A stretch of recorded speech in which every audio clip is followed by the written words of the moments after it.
episode 3, things didn't work out entirely your way. I'd be honest, like I didn't expect it. I was shocked because I've watched the whole thing, man. Did you watch it? I was watched shocked, the first episode and then bits and parts of the last one. I'm sorry to spoil it on you. Fuck. Like you got put out or what? what?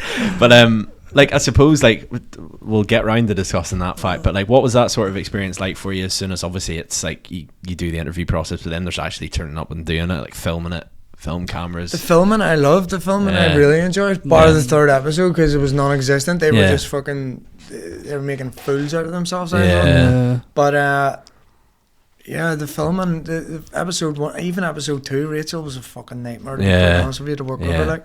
I sensed that. Like the first episode, I loved being in charge. That's what I was about to say. Like that's the one I watched, and I thought like you were one of the better ones. Like you definitely stood out in that episode. Yeah, I feel like we sort of were talking about this before you came along, and we've done the podcast. I think back in the day we would have been proper like blowing smoke off people's asses, like trying to like give them what they want to hear. But in general, and genuinely saying, and I said this to you off camera, I think like throughout the whole thing, you came across, I thought, very well. And I know obviously you'll get people like Twitter making fake accounts messaging all this crap, but like in general, I think when you look back over it, like hindsight's an amazing thing, but like first episode, basically you were challenged to do this Scottish like banquet at this Scottish castle, and like you were in charge of like the kitchen side of things.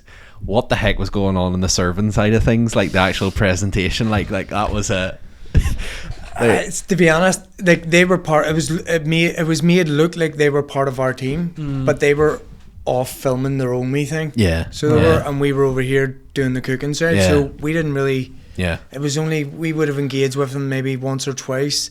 Yeah.